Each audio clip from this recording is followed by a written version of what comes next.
The reason why memorable storytelling exists is because I want people with good intentions for the world to become memorable and influential leaders in society. And one of the best ways to have influence is by becoming a captivating and memorable speaker. Whether you're speaking on a stage or in a boardroom or on social media, I believe that stories are memorable when they're honest and human. When you are sharing parts of yourself that are emotionally resonant with your audience, you imprint on their minds. You become unforgettable, and that is the core of influence. Before we get into why engaging your audience is important, I want to talk about you, the speaker, the storyteller. If you're here, you probably feel like you have something important to say that can really help other people. But also, you feel that you personally have this need for self-expression. And this is great, because most of the best teachers are people who have been students themselves. And storytellers are no different. Great storytellers are people who take real events from their life and are able to articulate them in a way that can extract the lessons that are resonant with people who are listening. The good, the bad, and they're able to translate that context and that feeling and the lessons from their experiences into something that can be felt universally by all people. Because what all humans share are universal feelings and values. We all want to feel understood and fulfilled and secure. We all want freedom, meaning, and belonging. And if you're someone with a story that can help others achieve that feeling within themselves, then you have a story worth telling, and I want to help you get there. You may be someone who's done well in their career and achieved a certain level of success, but maybe you're not quite as public about what it is you really want to talk about, what makes you come alive.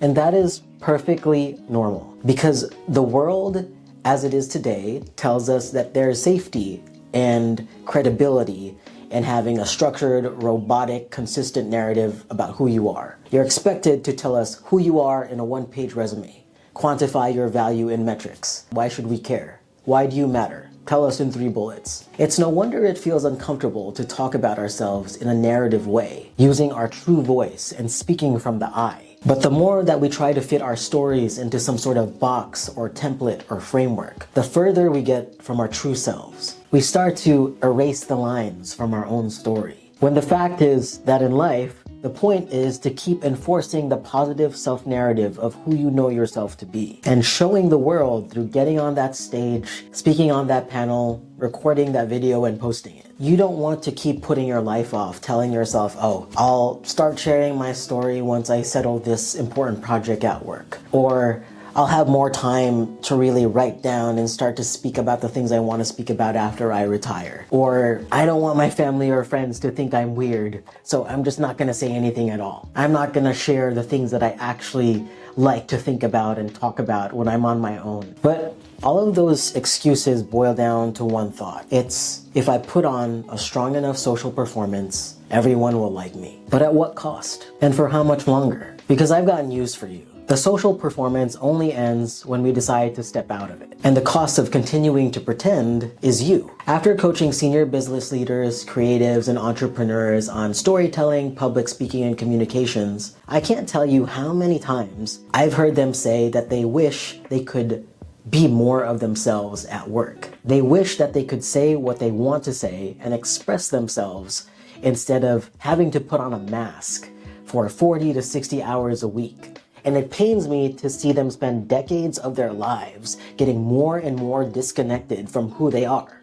And after a certain point, there's this need for creativity that just comes bursting out. And it is no surprise to me that what they want to pursue is something independent to the careers that they've started. It's always something that is related to storytelling, public speaking, or media, any outlet where they can express their voice. Because they've spent years giving the power of their voice to their companies and the power of their minds to their jobs. You crave storytelling and vocal expression when you've spent too much time using your voice to benefit the needs of other people and not speaking on behalf of your true self. That's why it's no surprise to me that so many folks further along in their career after they've reached a certain level of success suddenly seek storytelling and public speaking help. Maybe this is you, and we've all been there. I know what it feels like and how hard it is to be able to express yourself when all of the forces around you signal to you that you should not do that. You should not speak up when you want to speak up. You should not say what you're really thinking. You should not behave in the way that feels natural to you. We've all been there. We're all in that place where we're receiving these signals that we can't truly be who we are. It's not safe to always do that all of the time. You know, as a kid, I was quite shy, so I learned how to keep to myself and I was very bookish. But I always loved writing stories and I felt like I had something important to say. I just needed to find the right people to say it to. Life as an adult is in many ways not too different from when we are as children, and we let our minds run off with imagination. We can express ourselves fully, come up with outlandish ideas, but they will be received by the right people. We just have to put in the time and the intention of finding that audience for us. A good story is like a bat signal for your tribe. People who resonate with you will come flocking towards your words and your ideas.